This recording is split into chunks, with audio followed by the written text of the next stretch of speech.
Bienvenue à tous et bienvenue à toutes dans Conseil de vie. Aujourd'hui, nous terminons notre thématique sur les réseaux sociaux. Nous avons commencé à parler des dangers des réseaux sociaux pour les enfants. Aujourd'hui, nous parlons de comment protéger ces enfants des réseaux sociaux. La première chose à faire ou à dire, c'est que les parents ne sont pas obligés de commencer à donner les téléphones Android ou alors les téléphones connectés aux enfants qui sont encore tout petits. Ils n'en ont pas besoin. Parce que vous voyez, l'Android a ceci de particulier, c'est que en manipulant, même pour des simples jeux, le tactile peut amener l'enfant dans une page qui n'est pas bon pour sa vie. Donc, repousser au maximum l'utilisation des téléphones connectés à Internet pour vos enfants.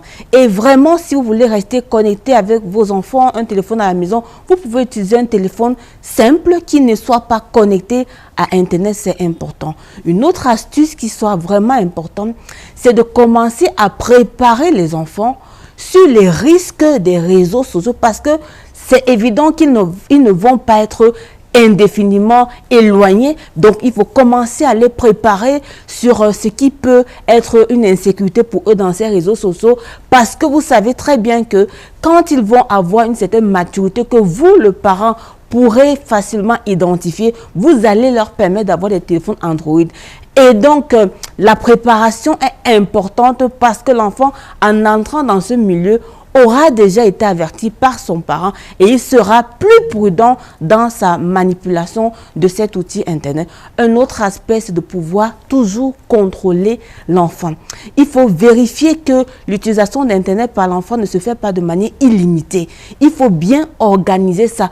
Pourquoi? Parce que comme on l'a dit la dernière fois, si on laisse simplement les enfants connectés à tout temps dans leur téléphone, le danger, c'est effectivement qu'ils se connectent à des personnes qui peuvent influencer négativement le vie. Donc, toujours contrôler, parfois vérifier ce qu'ils sont en train de faire, regarder ce qu'ils sont en train de faire et surtout veiller en sorte que les enfants ne passent pas trop de temps dans la chambre avec Internet de peur de se déconnecter de la famille. C'est très important.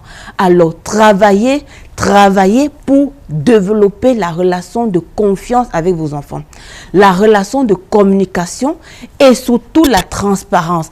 Parce que quand vos enfants seront connectés à Internet, il faudrait que vous ayez suffisamment une relation amicale avec eux pour qu'ils soient capables de s'ouvrir pour vous dire des choses compliquées qu'on leur propose de ce côté. La dernière chose que je peux vous donner comme conseil, s'il vous plaît, priez pour vos enfants dès l'instant où ils sont connectés dans ce monde. Priez vraiment que Dieu encadre les relations, que Dieu encadre les personnes qu'ils pourraient rencontrer afin que leur vie ne soit pas infectée.